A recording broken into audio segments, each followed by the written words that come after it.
Hi friends, welcome to Harmony Hills Home and Garden. I'm Jenny and we're gardening here in Baltimore, Maryland, Zone 7. Today I'm going to try my hand at planting lavender. I've never really successfully grown lavender before, but I want to try again.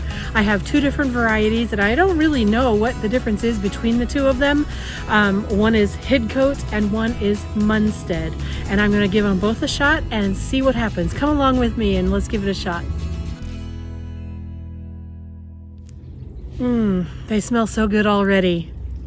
When I was at the garden center recently, I saw the table with this lavender on it and they just look so pretty and smell so good, and I just thought, oh, let me give them a shot.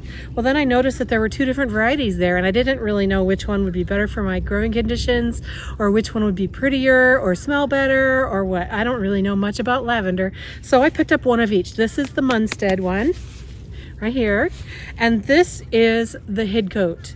And to me, so far, they look exactly the same. So I don't really know what the difference is, but we're gonna give them both a shot. I did some research to see about how to be successful with lavender, and I've learned a few things. First of all, lavender are plants that are native to the Mediterranean area, so they're very accustomed to hot, dry, and not very fertile soil. And so if you baby them too much, if you give them too much water or too many nutrients, they actually won't do as well as if you let them dry out between waterings and keep them a little bit on the hungry side. At least that's what I've found in my research. So you don't want to put them in an area that's going to get lots and lots and lots of moist water all the time. So plant them near other plants that can withstand a little bit of a dry out between waterings. And you don't want to really baby them with a whole bunch of compost or too much fertilizer. I think that they just really are accustomed to figuring things out on their own, it seems like, kind of like some of us in the garden, right? So what I'm going to do is I'm going to plant them in an area of my backyard that gets the most sun. Now, we have so many trees in our yard that nothing here is really full sun all day, but the area I've chosen gets full sun from about 1 in the afternoon until about, I anticipate, around 5 in the afternoon. That's about the best I can do, and so we'll see how they do here. To be the most successful with lavender, it's really important that they have very, very, very, very, very good drainage. Can I say it often enough? That they need really good drainage. They don't want to sit in wet feet. So we really need to give them an environment in which the water can run to their roots, hit their roots, and then dry away from their roots and let their roots dry out between, not all the way bone dry, but just don't sit in soggy, moist soil all the time because the roots will rot if that's what happens. So I'm going to be digging a hole that's about twice the size of the pot that these plants are coming in, and I'm going to be putting pea gravel in the bottom of my hole, quite a bit of it, so that the water will have a chance to get off the roots down into the hole before it hits my clay soil. I do have deep, hard clay around here, so I'm hopeful that by putting gravel into the potting hole, that will provide enough drainage. Also, I'm putting them on a slight hill and the water will be able to drain downhill from them.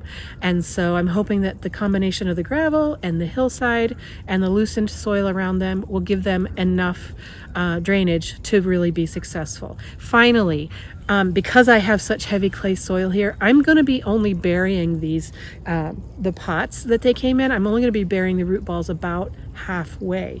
I'm going to put about half of the pot in and about half of it out of the soil, and then I'll mound the soil up around it. And that will allow at least the top half of the roots to have really quick drainage away from the roots. And so I think all of those methods combined should provide enough drainage for these lavenders to be happy.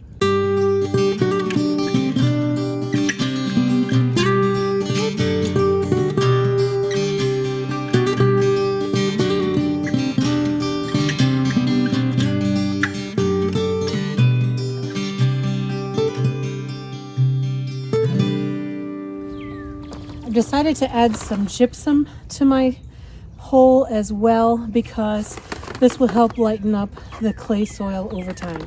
This doesn't add any nutrient value at all. It's just a soil conditioner to make the soil a little bit more draining.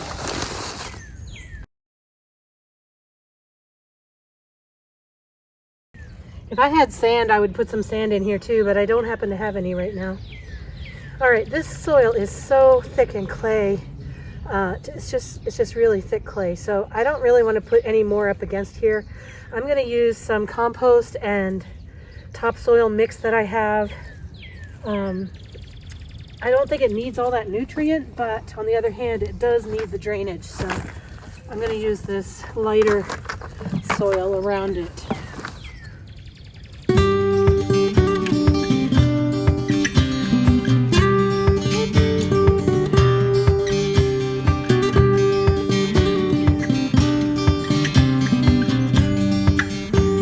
Okay, that's the Hidcote one. Hidcote. And now Munstead.